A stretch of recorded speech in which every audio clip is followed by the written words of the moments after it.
आदरणीय दर्शक महानुभावहरू, म यहाँहरूलाई हार्दिक नमस्कार टक्राउन चाहन्छु।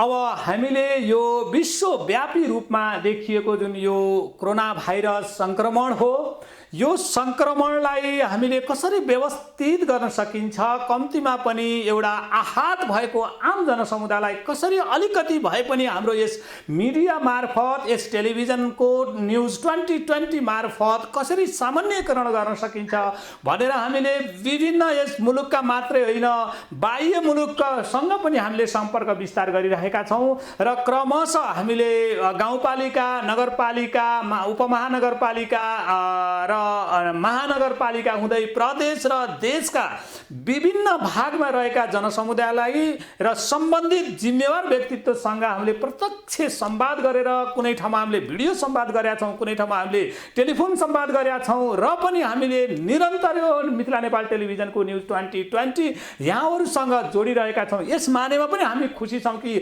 हाम्रो यस कार्यक्रमलाई निकै प्रभावकारी रूपले यहाँहरूले हेरिदिइराख्नु भएको छ र प्रतिक्रिया जनाइराख्नु भएको छ। त्यसको लागि म यहाँलाई पुनः धन्यवाद दिँदै, यहाँहरूलाई म आम दर्शक महोदयलाई म पुनः धन्यवाद दिँदै अब म आज विशेष गरेर यहाँहरूलाई एउटा हामी वैदेशिक मुलुक जहाँ हाम्रा नेपाली दाजुभाइ दिदीबहिनीहरू प्रशस्त मात्रामा अथवा अधिकतम मात्रामा त्यहाँ काम गर्न जानुभएको छ, त्यस्तो मुलुकसँग म जोडिँदैछु आज। र त्यो मुलुकसँग जोडिएको मात्रै होइन, त्यो मुलुकमा यहाँबाट जानुभएको एउटा राजदूत हुनुहुन्छ, नेपालको एम्बासडर हुनुहुन्छ, उहाँसँग हामीले प्रत्यक्ष संवाद गरेका छौँ र पक्कै पनि आज उहाँले त्यो देशका केही आधिकारिक भनाइ र त्यहाँको श्रमिकहरूको पक्षमा उहाँले कस्तो खालको एउटा सामान्यीकरण गर्नको लागि उहाँले के भूमिका निभाउनु भएको छ, पक्कै पनि यहाँहरूले उहाँबाट यो जानकारी पाउनु नै हुनेछ। र उक्त व्यक्तित्व हुनुहुन्छ साउदी अरबको नेपालको लागि राजदूत हुनुहुन्छ र उहाँ महेन्द्र सिंह सर हुनुहुन्छ। र अब हामी महेन्द्र सिंह जुन साउदी अरबको राजदूत महेन्द्र सिंह सरसँग हामी प्रत्यक्ष हाम्रो चाहिने यो स्टुडियोबाट प्रत्यक्ष संवाद गरिरहेका छौँ। अब मैले यहाँहरूलाई जोड्दैछु साउदी अरबको राजदूत महेन्द्र सिंह, र मैले महेन्द्र सिंह सरलाई यस कार्यक्रम मार्फत हार्दिक स्वागत गर्न चाहन्छु। सर धन्यवाद, नमस्कार। सरलाई हाम्रो पनि यस मिथिला नेपाल टेलिभिजनको न्युज 2020 मार्फत हामी यहाँलाई एकदम हार्दिक पूर्ण नमस्कार टक्राउँदै अब थोरै हामी यो हाम्रो नेपालको एउटा नयाँ वर्ष छ, हाम्रो आफ्नै टिपिकल टाइपको छुट्टै विशेषता बोकेको नयाँ वर्ष छ र यहाँ एउटा राजदूत जस्तो जिम्मेवार व्यक्तित्व हुनुहुन्छ। अनि हाम्रो यस मिथिला नेपाल टेलिभिजनको न्युज 2020 मार्फत यहाँलाई नयाँ वर्षको हार्दिक शुभकामना टक्राउँदै अनि आम नेपालीलाई यहाँले नयाँ वर्ष सम्बन्धी छोटोमा केही आफ्नो भनाइ राखिदिनुहुन्छ कि सर? ठिक छ, सबभन्दा पहिला यस्तो यही माध्यमबाट हाम्रो अनुभव अरूसँग साट्ने जुन अवसर प्रदान गरिदिनु हो त्यसको लागि म धन्यवाद दिन्छु समस्त परिवारलाई र नयाँ वर्षको शुभकामना समस्त नेपाली जनतालाई, नेपाली भाइ बहिनी दाजुलाई स्वदेश विदेश जहाँ पनि रहनुभएका समस्तमा मेरो शुभकामना छ। सरलाई धेरै धेरै धन्यवाद। एउटा साउदी अरबको राजदूतले आम नेपाली जनसमुदायलाई हाम्रो यस मिथिला नेपाल टेलिभिजनको न्युज 2020 मार्फत उहाँले एक खालको चाहिने हार्दिक शुभकामना व्यक्त गर्नुभयो आम जनसमुदायलाई। हामीले यहाँहरूको मार्फत पनि उहाँलाई हार्दिक शुभकामना व्यक्त गर्न चाहन्छौँ। र अब मैले उहाँसँग विशेष गरेर अहिले आएर यो कोरोना भाइरसको जुन समस्या छ, साउदी अरब पनि प्रभावित मुलुक पनि हो र विशेष गरेर त्यहाँको अवस्थाको बारेमा सरले आफ्नो भनाइ राखिदिनुहोस् न। सर, के छ त्यहाँको वास्तविक अवस्था? अब यो रोग महाव्याधि अभूतपूर्व मानव सभ्यताले आजसम्म अनुभव नगरेका यो अनुभव प्राप्त भइरहेको छ। कोरोना भाइरस प्रथम पटक संसारको अगाडि देखा परेको छ। थोरै समयमा संसारभरि नै यो फैलिसकेका छन्। हाम्रो जानकारीमा जम्मै 207 वटा मुलुकमा यो अहिले 207 वटा मुलुकलाई ग्रसित बनाइसकेको छ। स्वाभाविक हो, साउदी पनि अछुतो छैन, साउदीमा पनि यो प्रकोप छ र नेपाली हामी यहाँ 3.5 लाख जति जनसङ्ख्यामा छौँ। नेपाली छौँ भने हाम्रो मनस्थिति पनि अस्त व्यस्त छ साउदी केही अन्य जनमानस जस्तै र विश्वकै समुदाय जस्तै। विश्वलाई यसले निरीह बनाइदिएको छ, लाचार बनाएको अवस्था छ। हामी यहाँ छौँ, तर यहाँ मैले के पाएको, यहाँ स्वयं राजा, स्वयं राजकुमार, राजतन्त्र भएको मुलुक हो। यदि अग्रिम मोर्चा लिएर यो रोगको समाधान र रोगग्रस्त व्यक्तिलाई स्वस्थ बनाउने, स्वस्थ रहेका व्यक्ति रोगग्रस्त नहुने उपायमा दक्षचित्त भएर लागेका मैले पाएको छु। भर्खर हिजो छाडी अस्ति $265 मिलियन को चाइनासँग सम्झौता भएको छ। चाइनाबाट यो रोगलाई नियन्त्रण गर्ने, उपचार गर्न सम्बन्धी चाहिँ सरसामानहरू, औषधिहरू र 500 जति चाइनिज एक्सपर्टहरू आइराखेका छन्। त्यो सम्झौता अन्तर्गत दिनमा 60,000 व्यक्तिलाई ऱ्यापिड टेस्ट गर्ने भन्ने कुराहरू छ। त्यसैले यहाँ पनि कर्फ्यूको अवस्था छ, लकडाउनको अवस्था छ, यी सबै चलिराखेको अवस्था छ। र अहिलेसम्ममा यदि भन्ने हो भने हिजोसम्ममा करिब चाहिँ 20,000 जति मान्छे अहिलेसम्म रोगग्रस्त भएर रहेका अवस्था छ। 20,000, हालांकि यो ठुलो संख्या होइन। अब 3.5 करोडको मुलुक हो, 3.5 करोड मुलुकमा यो 20,000 जति देखिएको छ। जसमा एउटा के हो भने 1,000-1,200 दिनौँ थप्दै गइरहेको छ यो मुलुकमा। अहिले चाहिँ यसबाट प्रभावित व्यक्तिहरूको संख्या दिनौँ 1,000-1,200 जसो हिजो 1,266 थियो, हिजो छाडी अस्ति 1,299 थियो। यसरी घटबड 1,000-1,200 को रूपमा यो गइराखेको छ। भन्नाले प्रतिदिन भन्नुभयो है सर? जुन दिनदेखि यसको प्रकोप आएको छ, प्रकोप आएकै दिनदेखि करिब जम्मा अहिलेसम्ममा 152 जनाको मृत्यु भइसकेको छ। 152 जनाले ज्यान गुमाइसक्नु भएको अवस्था छ र अहिले करिब 2700 मान्छेको रिकभरी पनि भएको छ। त्यसैले अहिले यो धेरै भयङ्कर, अति भयङ्कर रूपमा जस्तो अमेरिकामा, युरोपियन कन्ट्रीहरूमा देखिन्छ त्यस किसिमको चाहिँ यसको प्रकोप यहाँ देखा परेको छैन। त्यसको बावजुद पनि छ। हामी सबै चिन्तित छौँ, हामी सबै लकडाउनमा बसेका छौँ।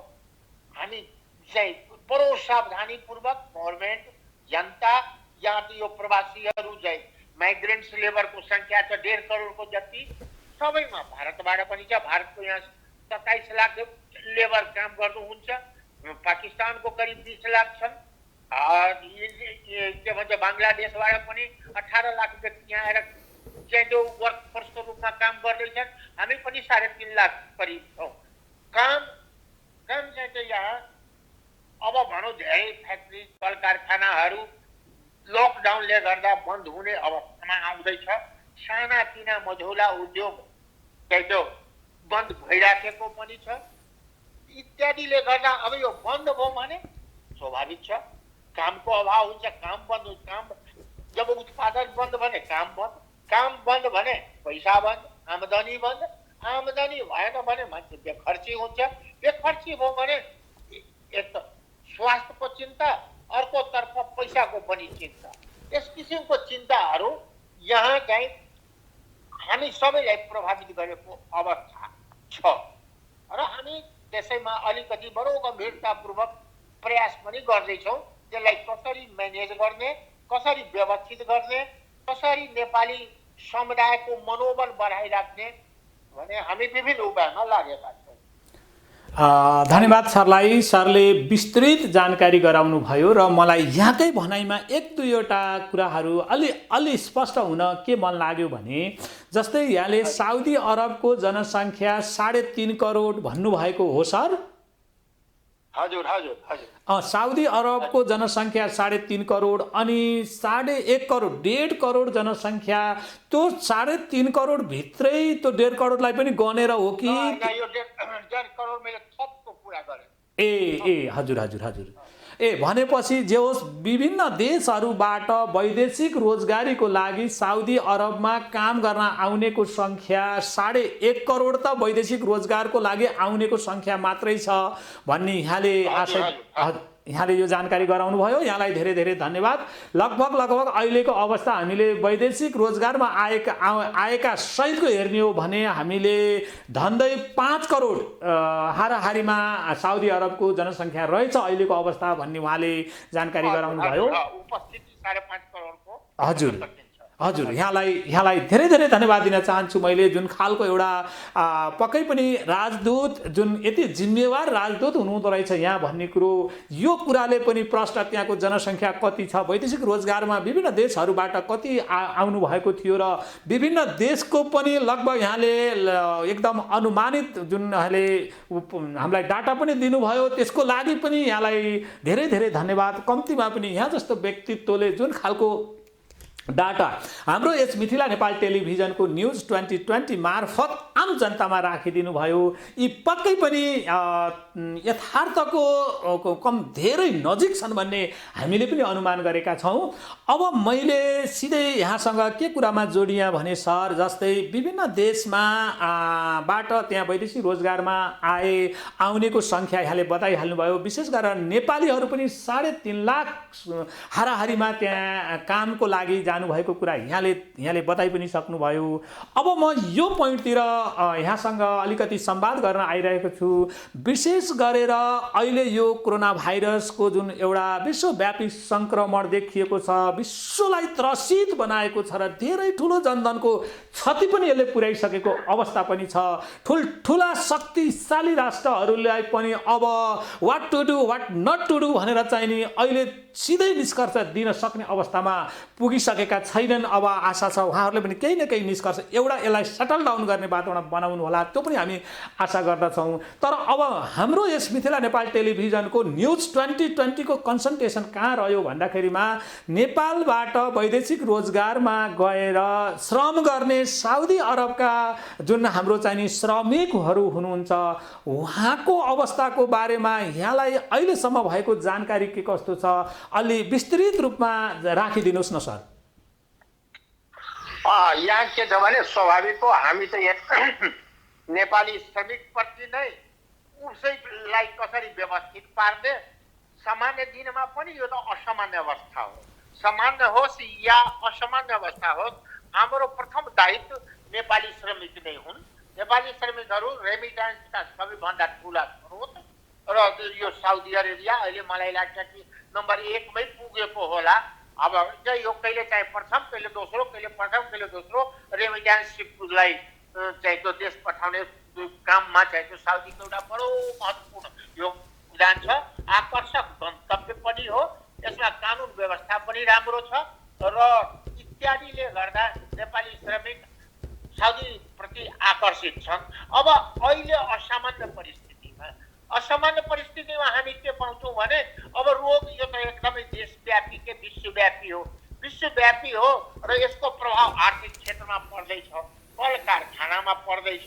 कल कारखाना पनि अब यति बेलासम्म घरबाट निस्कनै नपाइने, घरमै जो जहाँ छ त्यही सुरक्षित बसौँ भनेर सरकारको निर्देशन पनि, जसले गर्दा अब कल कारखानाहरू बिस्तारै आफ्नो वर्किङ आवर घटाउन थालेको छ। कोही बन्द पनि हुने आवर घटाएको छ। अब वर्किङ आवर घटाउँछ भने त्यहाँ साउदी सरकारको निर्देशनको तलब घटाउन पाइँदैन, तर वर्किङ आवर घटायो भने वर्किङ आवरको अनुपातमा तलबमा पनि कटौती गर्न सकिन्छ। यस किसिम हो। अब इत्यादिले गर्दा के हुन्छ भने काम कम भयो, तलब अलि घट्दो छ। केही फ्याक्ट्रीहरू, यो ठुला फ्याक्ट्रीको कुरामा गर्दैछु, उनीहरूले धेरै फ्याक्ट्रीले ठुल्ठुला फ्याक्ट्रीहरू यहाँ धेरै छ जसले 50,000 मान्छे काममा लगाएको छ। उनीहरू ल काम दिन सक्दिनँ, काम म थोरै दिन्छु तर आवासको सुविधा दिन्छु,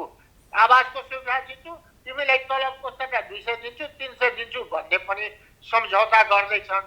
कोही कोही जस्तो कि यो होटलहरू छन्, अहिले हामीलाई बढी चाहिँ प्रब्लम कहाँ भइरहेको छ, होटलमा काम गर्ने कर्मचारीहरू। होटलमा त स्वाभाविक छ, गभर्मेन्ट पनि नेपाल सरकार जस्तै यहाँको गभर्मेन्ट पनि बडो चाहिँ सचेत छ।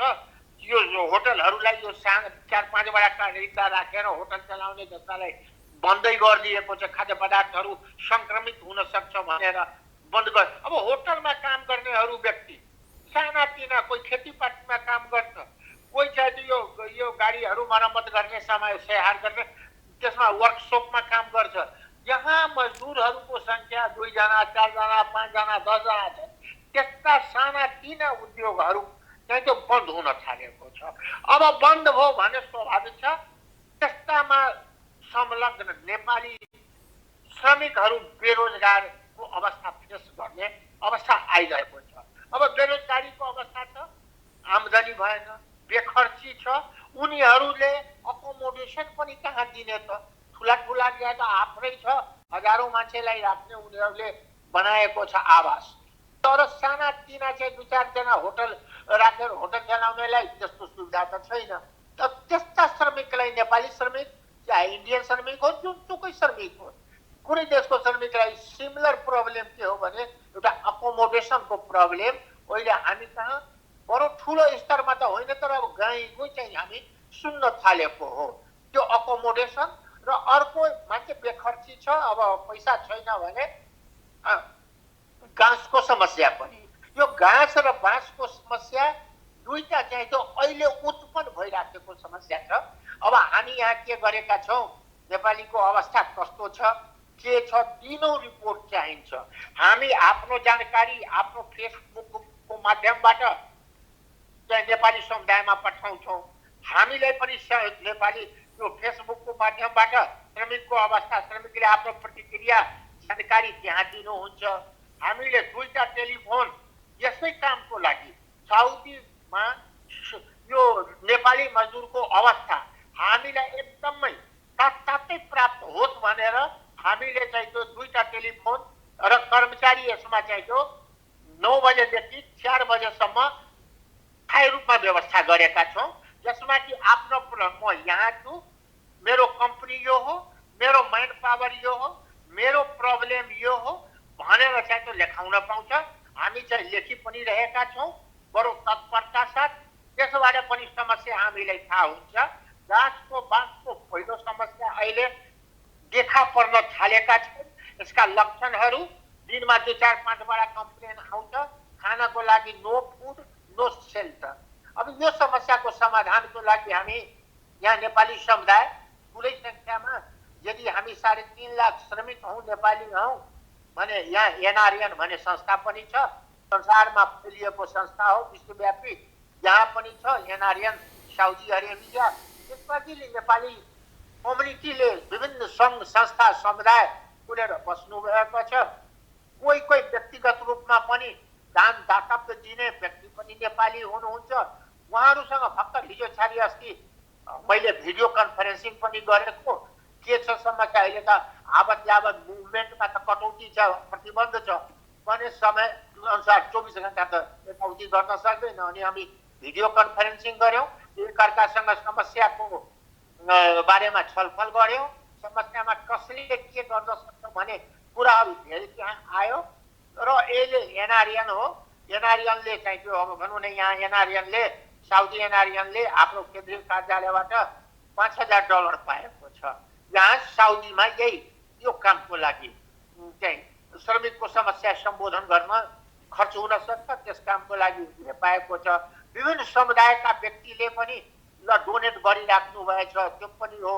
हामी पनि अब मैन पावर जसले मजदुर पठाएको छ उसलाई पनि हामीले मैले पनि 2टा मैन पावरलाई फोन गरेँ। तपाईँको 30 जना 40 जना 30 जना 40 जना लेबरहरू बेखर्ची भएर अल्पत्र अवस्थामा छन् है, तपाईँ सहयोग गर्नु। बडो काइन्डली उहाँहरूले सहयोग राशि पठाउनु भएछ, खाद्यान्न पठाउनु भएछ। कुनै कुनै अवस्थामा यस्तो घाँस बाँसको अवस्था देखा पर्यो भने हामी साउदी सरकारलाई पनि भन्छौँ भने यो मुलुक ठुलो मुलुक हो। अब ठुलो मुलुक हो भने यहाँ 1000-2000 किलोमिटरमा हामी चाहिँ त्यो काम गर्नुपर्ने अवस्था छ। एक कार्यक्षेत्र मेरो 2000 टाढा छ। अब 2000 टाढा कुनै लेबर प्रब्लममा छ भने हामी साउदी सरकारलाई भन्छौँ फलानु ठाउँमा, उसले पनि आफ्नो सक्दो सहयोग पुर्याइरहेको छ। यसरी चाहिँ त्यो प्रारम्भिक अवस्थामा यो घाँस समस्या देखा परेको छ। यसलाई सम्बोधन गर्ने हामी विभिन्न प्रयास अफिसियल लेभलमा, सामुदायिक लेभलमा, एनआरएनको सहयोगमा, परस्पर सहयोगमा हामी यो समस्यालाई समाधान गर्ने अहिलेसम्म प्रयास गर्दैछौँ।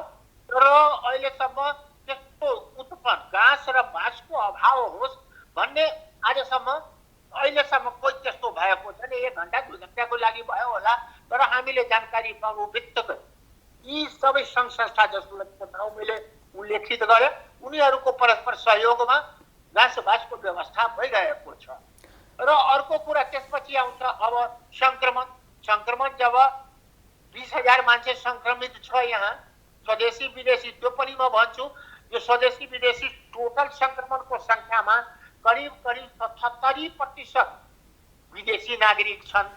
22% साउदी सङ्क्रमणमा परेका छन्। र सङ्क्रमणमा पनि परेका झन्डै 80% अंश त वैदेशिक नागरिकले नै लिएको हो। त्यसले सङ्क्रमण वैदेशिक नागरिकमा 80% को सङ्ख्यामा देखा परेको छ साउदी गभर्मेन्टको तथ्याङ्क अनुसार। त्यसमा नेपाली पनि अस्ति चाहिँ 4-5 जनाको खबर आयो। हामी के गर्छौँ यसमा तपाईँलाई प्रश्न पारौँ।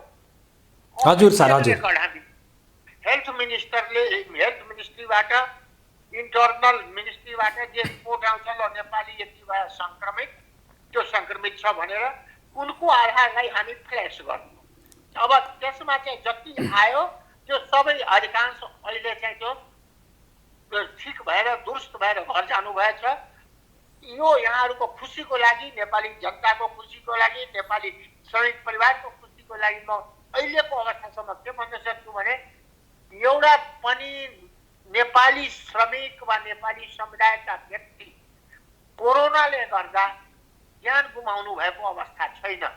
हामी सबै सुरक्षित छौँ। त्यो एउटा ठुलो कुरा हो। सङ्क्रमणको आशंका हुन्छ, हामी कयौँसँग व्यक्तिगत कुरा गरेको छु। ल सङ्क्रमणको कुरा सुनेको के हो, कति सत्य कुरा पनि आयो, कति असत्य आयो, कतिलाई हामी परिवारमा पुगेको छौँ। सङ्क्रमण भएको व्यक्तिको परिवारैसँग, श्रीमतीसँग मैले आफै कुरा गरेको छु त फोन लिएर। यस किसिमबाट म्यानेज उपचारको राम्रो व्यवस्था छ। उपचार अन्तर्राष्ट्रिय स्तरको उपचारको व्यवस्था छ, मेडिकल फेसिलिटी छ। होटलहरूलाई क्वारेन्टाइन सेन्टर बनाइएको छ, 4 स्टार 5 स्टार होटलहरूलाई। त्यसमा मेडिकल खानपिनको राम्रो, म पेसेन्टसँगै कुरा गर्छु, उहाँहरूको रिपोर्ट अनुसार यी सबै ठिक छ। अब लास्टमा र सबैभन्दा महत्त्वपूर्ण कुरा हो यहाँबाट रिपेट्रिएसन। नेपाल फर्कन पाउनुपर्छ, नेपाल फर्काइदिनुहोस् भने यो कुरा चाहिँ जोरदार रूपमा आइरहेको छ।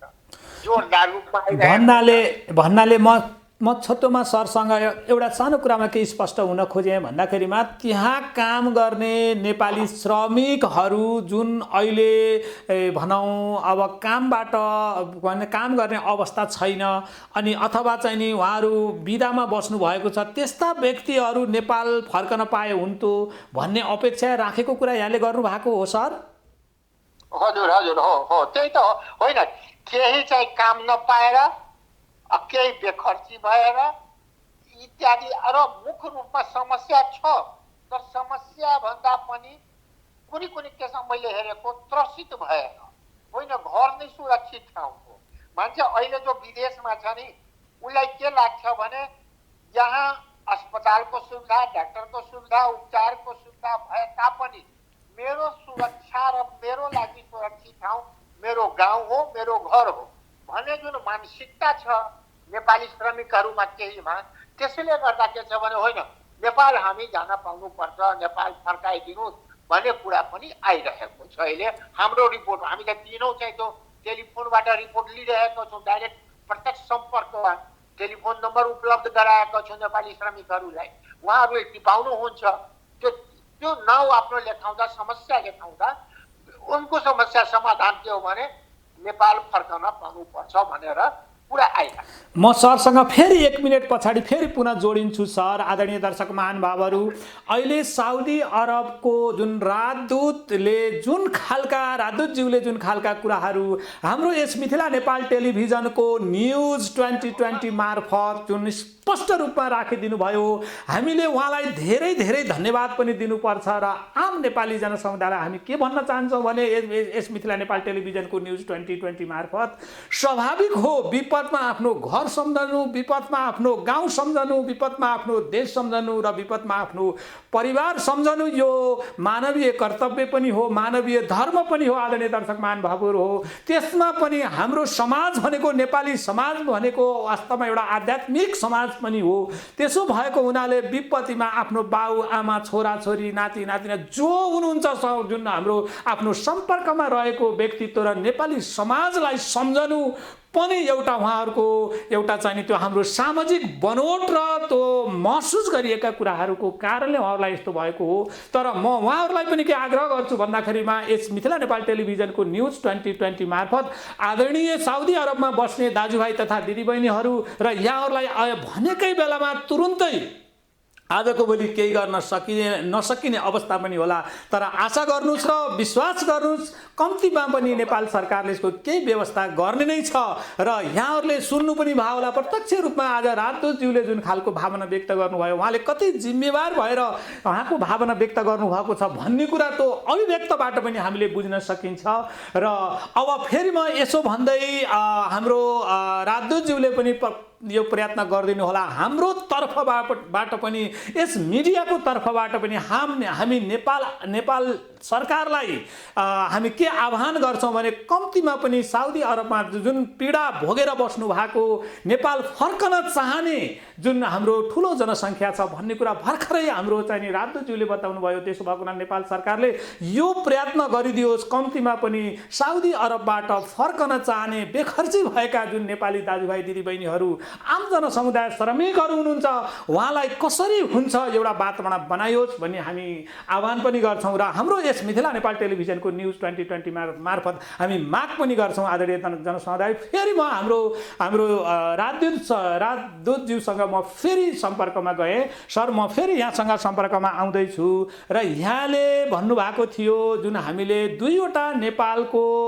के अरे यो मेन पावरहरूलाई पनि फोन गरेर भनेका छौँ, लगभग उहाँहरूको पनि 30-35 जना अथवा 30-40 जना श्रमिकहरू बेखर्सी भएको छ। तपाईँले पनि एक खालको व्यवस्था गर्न चाहिने त्यो प्रयत्न गर्नु पर्यो भन्ने खालको कुरा यहाँले राख्नु भएको थियो। विशेष गरेर ती मेन पावरहरू कुन कुन थिए सर? अब नभनौँ, कारण के हो भने हजुर सर, हजुर मेन पावरको नाउँ किन उच्चारण लिने, उहाँहरूले मैले भनेको कुरा मानिदिनु हो। अरू पनि हाम्रो लाइनमा यस्तो प्रब्लम आइरहन्छ। हामी मेन पावरलाई एउटा सहयात्रीको रूपमा ठानेको थियो यस्तो बेला। हजुर सर, उहाँहरूले पठाएको मजदुर यदि समस्यामा छ भने उनीहरूको कन्ट्याक्ट अनुसार पनि 2 वर्षभित्रै ती यस्ता मजदुर यदि समस्यामा पर्यो भने त्यसको हेरचाहको जिम्मेवारी मेन पावरले बोकिदिनु पर्छ। त्यस आधारमा म उनीहरूलाई बडो पोलाइटली विनम्रतापूर्वक फर्स्ट रूपमा भन्दै गरेको छु, आज तपाईँले पठाएका मजदुर समस्यामा छन्, तपाईँ आजै यिनीहरूलाई मद्दत गर्नु। अहिले बन्द छ, भोलि हामीले डिमान्ड एप्रुभल गर्ने हो। आज हामीलाई सहयोग, आज दूतावासलाई मेन पावरले सहयोग गरोस्, श्रमिकको समस्या समाधानमा हातेमाले गरौँ। भोलिका दिनमा उनको डिमान्ड एप्रुभल बिजनेस व्यापारमा हामी सहयोग गर्छौँ। हामीले खोजेको श्रमिकको सहयोग हो, त्यो गरिराख्नु भएको छ। र कति चाहिँ मेन पावरबाट पनि होइन, जब सानातिना 2-4 जना ल्याएको त्यस्तो त हामीसँग 50-60 जना छ। त्यो भनौँ न, यो सबैलाई हेरचाह गर्ने भने हामीसँग 200-400 जनसङ्ख्यालाई त हामीले पुरा गरिरहेका छौँ विभिन्न उपायबाट। 2टा मैले बाइ द वे मेन पावरको नाम लिए, अरू मेन पावरहरू पनि लाइनमा हुनुहुन्छ, उहाँहरूलाई पनि भनौँला। नेपाली समुदाय, एनआरएन, यही हो हाम्रा सहयात्रीहरू यो आपद विपदको बेलामा। अब यो रह्यो कुरा यहाँले उठाउनु भयो, अब इभ्याकुएसनको, रिप्याट्रिएसनको, जहाँबाट असुरक्षित महसुस गरेका व्यक्तिलाई, त्रसित भएका व्यक्तिलाई समस्याग्रस्त भएका श्रमिक साथीलाई नेपाल फर्किनु पर्ने जुन इच्छा छ त्यसको लागि हामी के चाहन्छौँ भने अहिले हेर्नुहोस् यो रोग कुनै एक यो न जात बुझेको छ न धर्म बुझेको छ न राजा बुझेको न रङ बुझेको छ न देश न विदेश पनि सबै हामी सबै त्रसित छौँ भने सबैभन्दा पहिला दायित्व के हो भने हामी स्वस्थ रहनुपर्छ, संक्रमणमा नपरौँ र अर्को संक्रमणमा परिसकेको छिटोभन्दा छिटो स्वस्थ हुनु भने यो हाम्रो तत्काल आवश्यकता छ। त्यसैलाई ध्यानमा राखेर दूतावास आफ्नो जिम्मेवारी निर्वाह गर्दैछ नेपाली श्रमिकहरूप्रति। अर्को कुरा छ कि देशै जानुपर्छ भने यहाँ सबैभन्दा ठुलो कुरा हो सुरक्षा त्यसको श्रमिक जो जान चाहन्छ उस स्वस्थ श्रमिक नेपाल फर्कौँ। अब नेपाल फर्किनको लागि स्वास्थ्यको ग्यारेन्टी हुनुपर्छ, यहाँ पनि स्वास्थ्य परीक्षण त्यहाँ पनि स्वास्थ्य परीक्षण र काठमाडौँ उत्रिनु बित्तिकै घर त जान पाइँदैन। त्यो तपाईँलाई त त्यहाँ लोकल थाहा छ, विराटनगर जनकपुरबाट आएको मान्छे पनि अहिले लकडाउनको अवस्था छ, अन्तर्राष्ट्रिय उडान अहिले छैन, अन्तर्राष्ट्रिय उडानै छैन, लकडाउनको अवस्था छ भन्ने अवस्थामा कोही हामी पठाइदिन्छौँ भने त सम्भव देखिएन, उडान हुनु पर्यो। स्वाभाविक हो, नेपाल हाम्रो मातृभूमि हो, हामी मातृभूमि फर्किनु पर्छ भने माग नजायज होइन, जायज माग हो। तर के छ भने हामी सुरक्षित फर्किन पाऊँ, हामी चाहिँ त्यो सुरक्षित घर जाउँ र घर जाने वातावरणको लागि फेरि अहिले त अन्तर्राष्ट्रिय कानुन छ, उत्रिनु बित्तिकै घर पठाइँदैन। उसको लागि के हुन्छ भने क्वारेन्टाइनमा राख्नुपर्छ। क्वारेन्टाइन सङ्क्रमितको सङ्ख्या छ भने क्वारेन्टाइनमा, स्वस्थ हुनु होइन सङ्क्रमितको शङ्कामा यहाँ, सङ्क्रमितको यदि सङ्ख्या छैन तथ्य छ भने हस्पिटलमा, त्यसपछि घरको कुरा आउँछ। र त्यसैले यी कुराहरू गर्नको लागि के हो भने नेपाल सरकार हाम्रा नेपाली श्रमिक सुरक्षित व्यवस्थित रूपमा नेपाल फर्कुन् भने सोचाइ बनाइराखेको होला। अहिले हाम्रो के हो भने जो जहाँ छ त्यही सुरक्षित। जब अहिले लकडाउनको अवस्था छ चाहिँदैमा त हुँदैन, लकडाउन हट्नुपर्छ, अन्तर्राष्ट्रिय उडान जुन छ प्रतिबन्धित छ अहिले त्यो हट्नुपर्छ, क्वारेन्टाइनको व्यवस्था हुनुपर्छ, स्वास्थ्य परीक्षणको अवस्था हुनुपर्छ। सुरक्षित र व्यवस्थित रूपमा भनौँ न, म नेपाल जान्छु, म आफ्नो परिवारमा गएँ भने यदि म सङ्क्रमित भएर गएको छु भने परिवारै असुरक्षित हो नि। हजुर सर, सबै कुरोसम्म पूर्ण स्वास्थ्य र सुरक्षाको प्रत्याभूति हुँदैन तबसम्म हामीले अलिकति धैर्य धारण गरेर जो जहाँ छ त्यही बसौँ। अन्ततः हामी नेपाल जाने नै हो, अन्ततः इन्डियन नागरिक इन्डिया नै फर्किने हो, पाकिस्तानी नागरिक पाकिस्तान जाने हो। हामी यो सन्दर्भमा 7 मुलुकको राजदूतहरूसँग दूतावासहरूसँग निरन्तर सम्पर्कमा छौँ। उहाँहरूले पसन्द गर्ने यो माग नेपालको समितिले उठाएको माग होइन, इन्डियाको पनि, इन्डियाको त 28 लाख छ, इन्डियाको 28 लाख छ, इन्डियाको गल्फ कन्ट्रीमै 1 करोड उसको आफ्नो म्यान पावर छ यो गल्फमा। अब 1 करोडलाई देश फर्काउनु उसको लागि पनि चुनौती हो, हाम्रो लागि पनि चुनौती छ। यस किसिमबाट हामी पाकिस्तानी एम्बेसडर, इन्डियन, बङ्गलादेशी सबैसँग कुरा गर्छौँ, दिनरात कुरा गर्छौँ। गल्फमा हाम्रा नेपाली जुन हाम्रा साथीहरू हुन्छ, राजदूत साथीहरू, उहाँहरूसँग कुरा गर्छौँ, मलेसियासँग कुरा गर्छौँ। आखिर यसको साझा एउटा समाधान हामीले खोज्ने हो।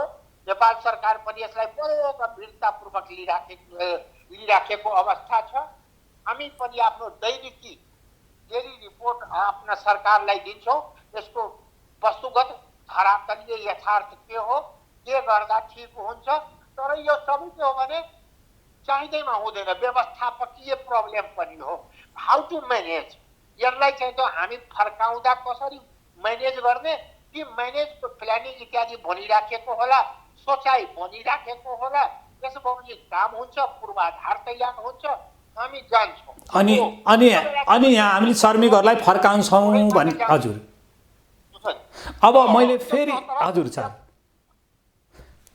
मैले यहाँसँग अर्को एउटा सानो जिज्ञासा के राखेँ भने सर, यहाँले एकदमै राम्रो प्रयत्न गर्नुभएको रहेछ। जुन मेन पावरहरूलाई पनि यहाँले डाइरेक्ट मेन पावरसँग पनि सम्पर्क गरेर कम्तीमा पनि तपाईँहरूले पनि एक खालको अहिले यो विपत्तिमा व्यवस्थापन गर्नुपर्छ भनेर एक खालको पहल गरिराख्नु भएको रहेछ। त्यस्ता मेन पावरका आम के अरे मेन पावर दाताहरूलाई पनि हामी यस मिथिला नेपाल टेलिभिजनको न्युज 2020 मार्फत धन्यवाद दिन्छौँ। यो विपत्तिको बेला हो, सबै मिलेर जुटेर यसको सामना गर्नुपर्छ। आदरणीय मेन पावरका साथीहरू हो, यहाँहरू पनि लाग्नुहोस्। हामी हाम्रो ठाउँबाट पनि लागेका छौँ। फेरि म हाम्रो राजदूतज्यूसँग फेरि म जोडी यहाँ जस्तै अहिले यो वैदेशिक रोजगार बोर्ड र यहाँहरूको बिचमा कस्तो सम्बन्ध भएको छ विशेष गरेर, अनि अर्को चाहिँ नि साउदी अरबमा काम गर्ने श्रमिकहरूले दूतावासप्रति कस्तो सम्पर्क राख्नु भएको छ।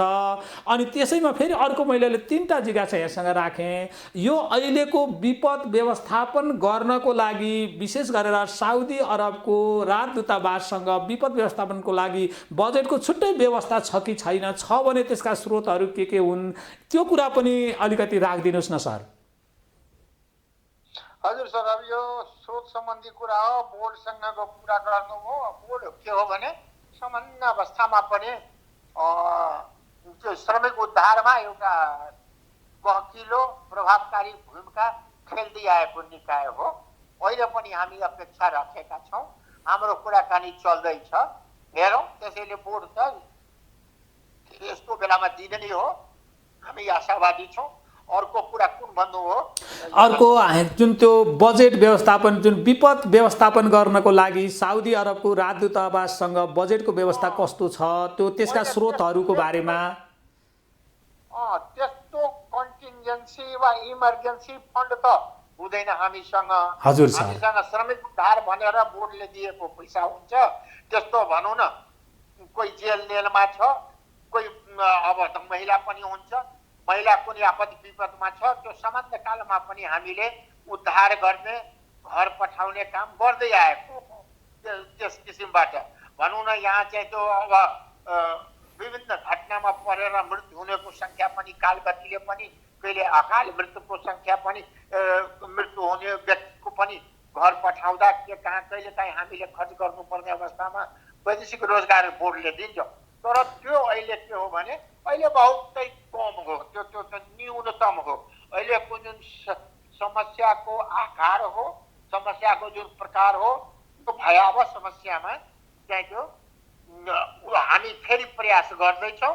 तर यति म भन्न सक्छु कि पैसाको अभावमा, पैसा हामीसँग पैसा भए पनि नभए पनि पैसाको अभावमा श्रमिकको सेवामा कटौती हामी गर्दैनौँ।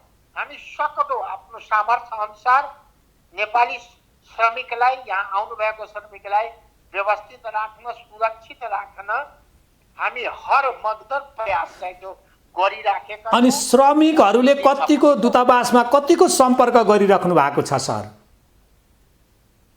श्रमिकहरूको अहिले हामी चाहिँ 2टा टेलिफोन दिएको, 2टा टेलिफोनमा दिनौँ करिब 200-250 श्रमिकले हामीलाई आफ्नो नाउँ लेखाइराख्नु भएछ। सबैलाई हामी कम्प्युटराइज गर्दैछौँ, पुरै हामीले इन्फर्मेसन लिन्छौँ। त्यो इन्फर्मेसन कम्प्युटराइज गरेर भोलिको दिनमा यो हाम्रो रेकर्ड हुन्छ। र अहिले पनि को कहाँ समस्यामा छन्, त्यो समस्या आयो भने तुरन्तै त्यो आधारमा हामीले चाहिँ त्यो सम्पर्क गर्छौँ, समाधानका उपाय खोज्छौँ, उपाय गरिदिने व्यक्ति खोज्छौँ र यसरी हुँदैछ। हामी निरन्तर सम्पर्कमा छौँ। विशेष गरेर त्यो समस्या उहाँहरूबाट कस्ता खालका समस्याहरू आएका छन् सर?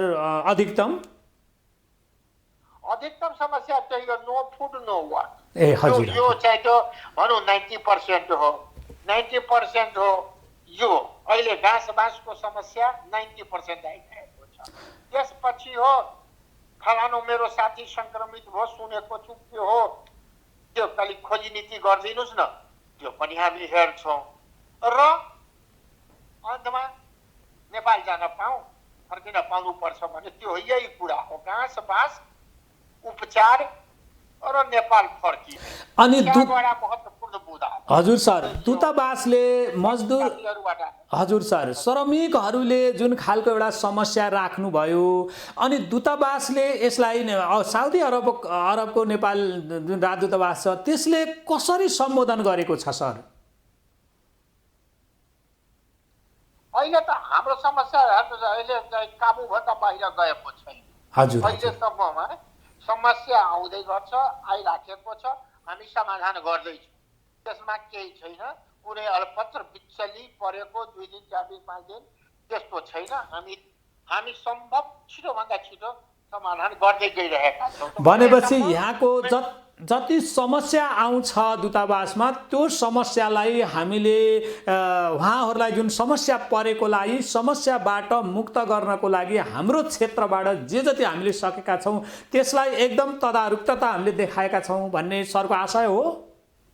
हजुर हजुर हजुर 100% हामी टेलिफोन सुविधा छ, दूरदराजमा हाम्रा स्थानीय कर्मचारीको व्यवस्था तमाम क्षेत्रमा गरेका छौँ। अरू दिनमा पनि अब हेरौँ, यहाँ भाषाको प्रब्लम छ, साथीहरू धेरै अनस्किल्ड हुनुहुन्छ।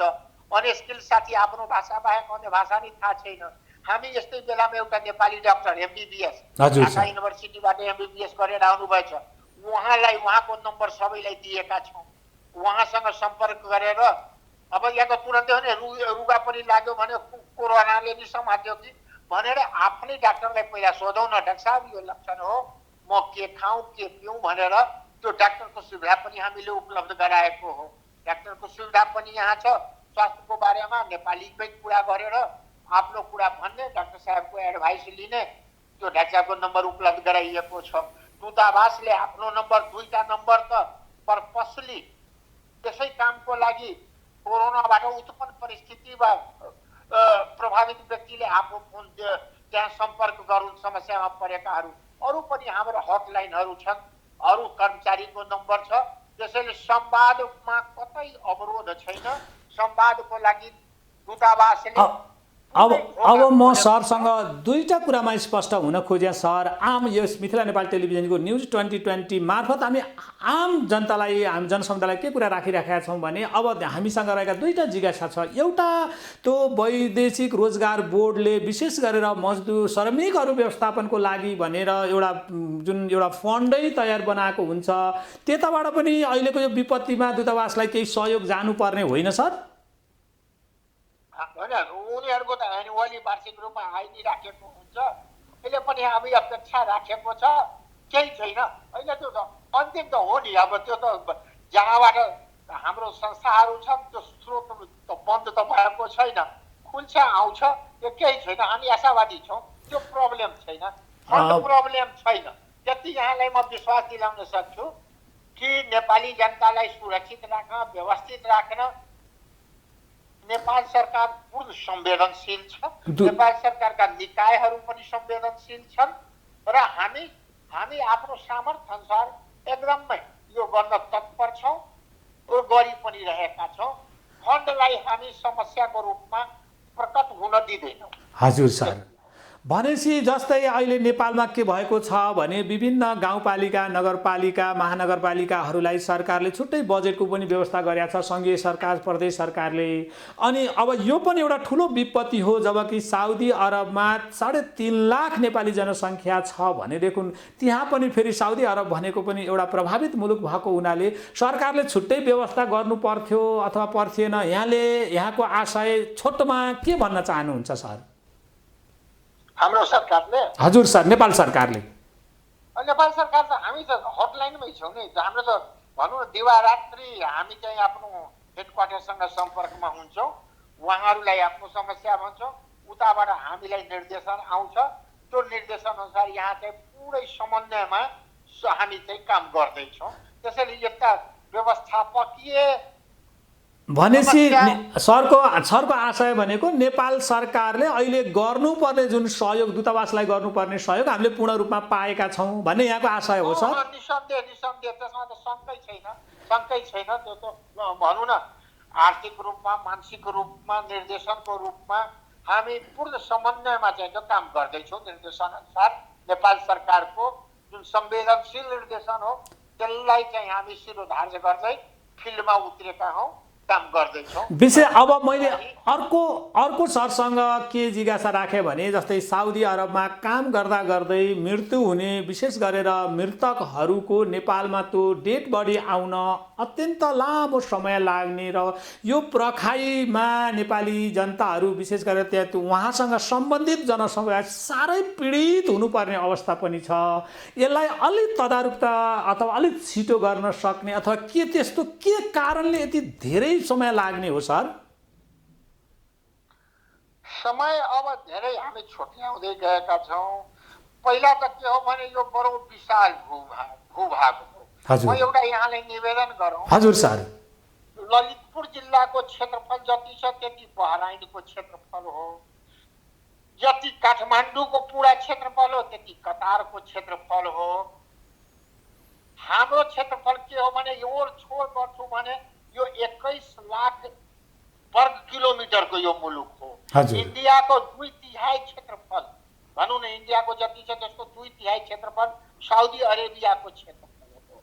हाम्रो कार्यक्षेत्र 2000 किलोमिटर 1000 किलोमिटरको दूरीमा पर्छ। समस्या जहाँ तहाँ छ भन्ने त्यसको बावजुद पनि महिनाको हामी 12-13 कुनै महिना 15 लाख नेपाल पठाउँदै गरेका छौँ।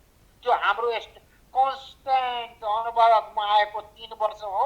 11, 12, 13, 14, 15 लाख चाहिँ हामी पठाउने गरेका छौँ। अब यो हो प्रोसेस के हो त्यो यहाँलाई म निवेदन गरौँ। Please sir. व्यक्ति मर्यो 1000 किलोमिटरमा छ या 500 किलोमिटरमा छ, त्यो दुर्घटना त्यो दुःखद घटनाको बारेमा त्यो कार्यरत फ्याक्ट्रीका म्यानेजमेन्टले हामीलाई खबर गर्छ। अब कल्पना गरौँ तत्कालै घटना घट्यो र उसले त खबर गर्दैन, गर्न पनि सक्छ, 2 दिन 3 दिन ढिलो पनि हुन सक्छ। अब त्यो ढिलो भयो भने त्यो खबर हामी पाउँछौँ। हामी खबर पाउँछौँ भने त्यो सम्बन्धित चाहिँ कफिलसँग रोजगारदातासँग सम्पर्कमा फेरि हामी जान्छौँ। ल यसको चाहिँ पुलिस रिपोर्ट ल्याऊ, मृत्युको कारण के हो, हस्पिटलको रिपोर्ट ल्याऊ। यो 2टा रिपोर्ट लिनु पर्यो। हामी स्वयं विश्वास हुनु पर्यो कि प्राकृतिक कारणले मृत्यु भएको हो कि अप्राकृतिक कारणले मृत्यु भएको हो। रोजगारदाता ढाँटेको त होइन भने आफू चाहिँ ढुक्क हुनको लागि हामी हस्पिटल र पुलिसको रिपोर्ट लिन्छौँ। अब त्यो पनि एउटा परिकल्पना गरौँ कि हस्पिटल र पुलिसको रिपोर्ट लिन जहाँ पनि प्रशासन अलिकति ढिलै हुन्छ त्यहाँ पनि अब रिपोर्ट दिनको लागि 10 दिन पनि लगाउन सक्छ, 15 दिन लगाउन सक्छ, 1 सप्ताहमा पनि आउन सक्छ। अब यसरी रिपोर्ट आयो, त्यसपछि हामी तेस्रो चरणमा रोजगारदातालाई भन्छौँ उनको बाँकी बकियौता के छ त्यो क्लियर गर। कारण बाँकी बकियौता छोडेर लास पठाइदियो भने पछि हामीलाई पनि उसले टेर्दैन। त्यसैले बाँकी बकियौताको हिसाब किताब गरेर उसले हामीलाई दिन्छ। हामीले ल यो पैसा तिमी अब आफ्नो मन्त्रालयमा जम्मा गर र हामीलाई प्रमाण देऊ। हामी डाइरेक्ट पैसा चाहिँ त्यो दूतावासमा लिँदैनौँ, त्यो हुँदैन। त्यो कहाँ जान्छ? मन्त्रालय। भनेपछि सरको आशय भनेको सर जस्तै यो अलि ठुलो देश भयो, यो क्षेत्रफलको हिसाब र प्रक्रियाको कारणले अलि हामीलाई बढी समय लागे जस्तो लाग्ने हो। तर सकेसम्म हामीले दूतावासले यसलाई सरलीकरण गर्नको लागि यो प्रयत्नरत रहिरहेको छ भन्ने सरको आशय होइन त सर मुख्यतः? अब मैले सरसँग लगभग अब हामी अन्तिमतिर पनि जाँदैछौँ सर। लगभग हामीले 2-3 मिनटभित्रमा हाम्रो यो कार्यक्रमलाई समापन पनि गर्दैछौँ। विशेष गरेर साउदी अरबमा काम गर्ने जुन हाम्रा नेपाली श्रमिकहरू छन्, साउदी अरबको नियमअनुसार उनीहरूले पाउनुपर्ने तलबहरू के कस्तो हुन्छ, नेपाली के अरे श्रमिकहरूले पाउनु भएको छ छैन एउटा कुरो। अर्को कुरो विशेष गरेर यहाँले भन्नुभयो धन्दै महिनामा 8-10 लाख अथवा 10-15-20 जति लासहरू हामीले पठाउँछन्। यो मृत्यु हुनुका कारणहरू असुरक्षित कामको कारण अथवा केले हो जस्तो सरलाई लाग्छ? यसको बारेमा पनि छोटोमा राखिदिनुहोस् न सर। यो एक्सिडेन्टमा धेरै हाम्रो तथ्याङ्कले नि बताउँछ यो करिब 25% त सुसाइड केस हो, आत्महत्या हुन्छ। भन्नाले साउदीमा गएर आत्महत्या गरिदिनुहुन्छ? त्यो हो। अब के मिल्दैन, होम सिकनेस पनि हुन सक्छ, भाषाको पनि समस्या हुन सक्छ, जलवायुको समस्या हुन सक्छ, अब जलवायुसँग, भाषासँग, व्यक्तिसँग, कामसँग सामञ्जस्य गर्न नसक्दा त्यो पनि हुन सक्छ। र सबैभन्दा बढी मृत्यु हुनेको संख्या के हो भने ट्राफिक एक्सिडेन्ट हो यहाँ। अब हामी चाहिँ त भनौँ न, नेपालको गोरेटो चक्रेटोमा हुर्कदै आएको मान्छे साउदीमा चाहिँ सहरमा पनि 1000 भनौँ न 100 किलोमिटरको स्पिडमा गाडी चलाउँदा, फेरि यहाँ हरेक रोड चाहिँ त अधिकांश रोड वन वे छ, स्पिड हाई स्पिड, सडक धेरै चौडा, 4 लेन 5 लेन 4 लेन 6 लेनको सडक हो सहरभित्र पनि। त्यस्तोमा हामी चाहिँ झुक्किएर त्यहाँबाट भर्खर आएका मजदुरहरू रोड क्रस गर्न चाहन्छ। अब रोड क्रस गर्यो भने मिनटको त कुरा होइन, सेकेन्डमै चिप्लोमा पर्न सक्छ। पक्कै पनि हो। त्यसैले ट्राफिक एक्सिडेन्ट चाहिँ त सबैभन्दा ठुलो प्रब्लम भनेपछि विशेष गरेर मैले के आग्रह गरेँ भने सरको यो भनाइबाट र यस मिथिला नेपाल टेलिभिजनको न्युज 2020 मार्फत आम म्यान पावर कम्पनी अनि रोजगार बोर्ड र सबैले जुन त्यहाँ कामदार पठाउँदाखेरिमा पूर्ण प्रशिक्षित गरेर पठाउनको लागि हामी यस मिथिला नेपाल टेलिभिजनको न्युज 2020 मार्फत आम जनसमुदाय र सम्बन्धित निकायहरूसँग हामी आग्रह गर्छौँ। किनकि अहिले साउदी अरबको जुन हाम्रो राजदूतज्यूले जे कुरा भनिराख्नु भएको छ, विशेष गरेर साउदी अरबमा नेपालीहरूको मृत्युकै कारणले हुन्छ भन्ने उहाँले सविस्तार सुनाउनु भएको हुनाले हामीले यदि कामदार त्यहाँ पठाउँछ भने, श्रमिक त्यहाँ पठाउँछौँ भने श्रमिकको भविष्यलाई सुनिश्चित गरेर उहाँलाई प्रशिक्षित गरेर पठाउनको लागि हामी यस मिथिला नेपाल टेलिभिजनबाट पुनः आग्रह गर्छौँ न्युज 2020 मार्फत। र सर अब लगभग हामी यहाँसँग अन्तिममा छौँ र छोटोमा यहाँको मनमा लागेका केही कुराहरू बाँकी छन् भने छोटोमा राखिदिनुहोस् न सर। सबभन्दा पहिला म नेपाली श्रमिक साथीलाई, श्रमिक मित्रलाई के निवेदन गर्न चाहन्छु, राजदूतावास तपाईँको अभिभावक हो, तपाईँ नेपालको अर्थव्यवस्था सबै थाहा छ। अब त्यो अवस्थामा तपाईँ प्रति र नेपाली श्रमिकलाई 1 घण्टाको लागि पनि हामी बिर्सेका छैनौँ। दिवारात्रि एकदमै तल्लीन भएर उहाँहरूको कल्याणमा, उहाँहरूको सुव्यवस्थामा, सुरक्षामा हामी जुटेका हौँ। हामीप्रति विश्वस्त रहनुहोस्। अहिले म के मात्रै भन्न चाहन्छु भने हामी साउदीमा छौँ। साउदी सरकारको निर्देशन हरेक दिन आउँछ। त्यो निर्देशन हामी आफ्नो फेसबुकबाट जनतामा सम्प्रेषित गर्छौँ। दूतावासले त्यसलाई स्ट्रिक्टली परिपालना गरौँ। त्यो जे निर्देशन छ साउदी सरकारको निर्देशन, त्यो एकदमै पालना गरौँ। नेपाल सरकारको जुन निर्देशन छ त्यो पालना गरौँ। अहिले के छ भने यो त मानिसबाट मानिसमा सर्ने रोग हो, त्यसैले घरमै बसौँ। घरमा बसुन्जेल रोग तपाईँलाई समात्दैन। रोडमा जानुहुन्छ भने रोग समात्न सक्छ, रोग बोकेर घरमा फर्किन सक्नुहुन्छ। त्यसैले यो कठिन परिस्थिति हो। कठिन परिस्थितिमा हामीलाई कुनै गुनासो छ भने हाम्रो टेलिफोन नम्बरहरू छन्, त्यसमा सूचना गर्नुहोस्। हामी तयार छौँ, हामी पुग्छौँ। साउदीको नियम पालना गरौँ, साउदीको निर्देशन पालना गरौँ। जहाँसम्म नेपाल जाने कुरा हो, नेपाल तपाईँको राष्ट्र हो, तपाईँको मातृभूमि हो। माताको आँचलमा तपाईँ पुग्नै पर्छ। हामीले तपाईँलाई सुरक्षित सुव्यवस्थित रूपमा नेपाल पुर्याउँछौँ। अब त्यसको सुरक्षित व्यवस्थित पार्नको लागि केही टाइम, कति 2 दिन, अहिले त लकडाउनको अवस्था छ, त्यसपछि यो व्यवस्था हो, म्यानेजमेन्टको कुरा हो। व्यवस्थापकीय रूपमा हामी ढुक्क हुन्छौँ भने त्यो अवस्थामा हामी चाहिँ त्यो नेपाल जान चाहनेलाई नेपाल पठाउँछौँ। फेरि काम यहाँ सुरु हुन्छ, यहाँ काममा लगाउँछौँ। त्यसैले हामी छौँ, हामी आफ्नो सक्दो सहयोग गर्न तत्पर छौँ। मात्रै जहाँ हुनुहुन्छ त्यहाँ प्लिज बसिदिनुहोस्, शान्तिपूर्ण भएर। भएको ग्रस्तको अवस्था छैन, शङ्का नलिनुहोस्। उपचारको व्यवस्था छ, खबर गरौँ। घाँसको समस्या छ, खबर गर्नुहोस्। बासको समस्या छ, खबर गर्नुहोस्। हातेमाले गरौँ, सहयोग गरौँ। तपाईँको सहयोगको लागि दूतावास होइन, नेपाली समुदायका दाताहरू, एनआरएन छन्, नेपाल सरकार छन्, साउदी सरकार छ, सबै मिलेर हामी यो सङ्कटलाई पार गर्छौँ भन्ने विश्वास छ।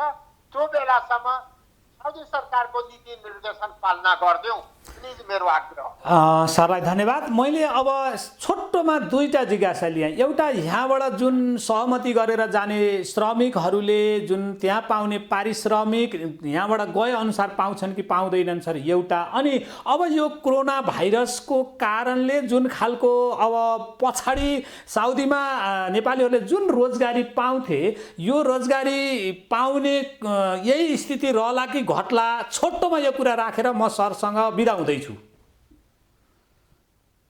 धन्यवाद। ठिक छ, यो श्रमिकको जुन जानकारीको कुरा गर्नुभयो, म आएर यहाँ चाहिँ त्यो 1000 रुपियाँ, पहिला 800 र 200 थियो, 800 तलब 200 खाना, श्रमिक जेनरल श्रमिकको कुरा लो लेभलको म कुरा गर्छु। म आएर जुन चाहिँ त्यो यो 1000 तलब 300 खाना, यो कार्यान्वयनमा म लागेको छु। मेरो लागि सबैभन्दा ठुलो चुनौती यो आएर अब चाहिँ भनौँ न 2 वर्ष भयो, 2 वर्षदेखि म यसैमा जुझेको छु। यो कार्यान्वयनमा सुरुमा ठुलो चुनौती थियो, म वर्णनै गर्न सक्दिनँ। हिजो आज आएर अब चाहिँ त्यो करिब हामी सफल हुन गइरहेका छौँ। पूर्णता प्राप्त गरेको छैन, आंशिक रूपमा हामी चाहिँ त्यो 1300 को कार्यान्वयनमा बिस्तारै सफल हुन गइरहेका छौँ। अहिलेको तलब स्केल नयाँ परिवर्तित गरेको छ। र यो कुरा अरू कुरा कि रोजगारीको भविष्य, हामी नेपाल कृषि प्रधान देश हो, म उदाहरण दिन्छु। हामी कृषि छोड्न सक्दैनौँ। यो साउदी औद्योगिक देश हो, यसको उद्योग धन्दा बन्द हुँदैन। यहाँ रोजगारी सदाको लागि बन्द हुँदैन। हामी खेती सदाको लागि बन्द गर्न सक्दैनौँ। त्यस्तै साउदीमा फ्याक्ट्री, कल कारखाना यो कोरोनाको स्तरमा, कोरोनाको अवधिमा भर पर्छ। कोरोना कुल डाउन हुनु बित्तिकै रोजगारी पूर्ववत अवस्थामा जान्छ। अहिले पनि ठुला कम्पनीहरूले त कहाँबाट रोजगारी श्रमिक पाउने, आज थाहा पाइदिन्छ भने भोलि कहाँबाट पाउँछ। त्यसैले उनीहरू पनि संवेदनशील छन्। समयको वेट एन्ड वाचमा साउदी पनि छ, साउदीका चाहिँ त्यो उद्यमीहरू पनि छन्। हामी पनि वेट एन्ड वाचमा बसौँ, मात्र यति प्रे गरौँ कोरोना शान्त होस्, त्यसपछि हाम्रो जीवन पूर्ववत फेरि लिकमा फर्कन्छ, बाटोमा फर्कन्छ।